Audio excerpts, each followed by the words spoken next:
Tony Stark nggak bisa angkat palu Thor, nggak bisa lompat sejauh Hulk, nggak bisa lari secepat Quicksilver, dan nggak bisa baca pikiran kayak Profesor X. Dia cuma manusia biasa, tapi dengan satu hal, otak jenius dan modal bisnis teknologi. Dari awal, Tony lahir sebagai anak konglomerat. Ayahnya, Howard Stark, adalah ilmuwan dan pengusaha brilian yang membangun Stark Industries, sebuah perusahaan raksasa di bidang teknologi dan pertahanan. Jadi saat Tony mewarisi perusahaan itu, dia udah berdiri di atas fondasi ekonomi yang besar banget. Tapi itu baru awal, karena jadi kaya karena warisan itu biasa. Yang luar biasa adalah Tony justru memperluas warisan itu dan menciptakan sesuatu yang lebih besar. Sebelum kita lanjut, di sini gue pengen kasih rekomendasi ke kalian, yaitu webinar yang membahas AI dan juga bisnis, seperti yang dilakukan oleh Tony Stark. Webinar ini bukan sekedar teori, tapi juga cara konkret masuk ke market lebih cepat dengan tools yang udah dipakai banyak brand besar. Jadi kalau kalian pengen tahu caranya dan pengen jadi yang bergerak lebih dulu, silahkan daftar sekarang di link yang tertera di video ini atau di caption.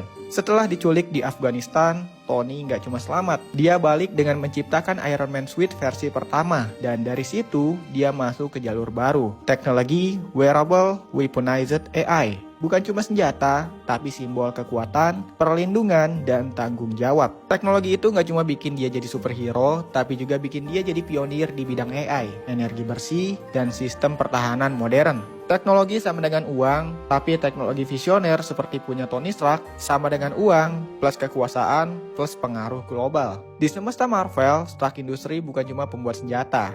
Mereka juga bangun sistem AI seperti Jarvis, Friday, dan Edits, mengembangkan energi bersih seperti arc reactor, bekerja sama dengan SEAL dan militer, bahkan menciptakan infrastruktur Avengers. Tony juga sempat membiayai seluruh Avengers Tower, membuat kostum Spider-Man, dan mendesain markas Avengers baru setelah peristiwa Age of Ultron. Semua itu butuh uang, tapi juga menghasilkan uang, karena teknologi Stark jadi standar global. Tony nggak punya kekuatan super, tapi dia punya dua hal yang kadang lebih langka: visi dan keberanian untuk mengeksekusinya. Jenius, bilioner, playboy, filantropis. Begitu cara dia mendeskripsikan dirinya sendiri di Avengers. Dia tahu apa yang dunia butuhkan sebelum dunia tahu mereka butuhnya. Dan dia berani bikin keputusan besar, termasuk menyabot bisnis senjata milik sendiri, membuka identitasnya ke publik, mengorbankan nyawanya di Endgame. Jadi kenapa Tony Stark bisa sekaya dan sekeren itu tanpa kekuatan super? Karena dia menjadikan pikirannya sebagai kekuatan.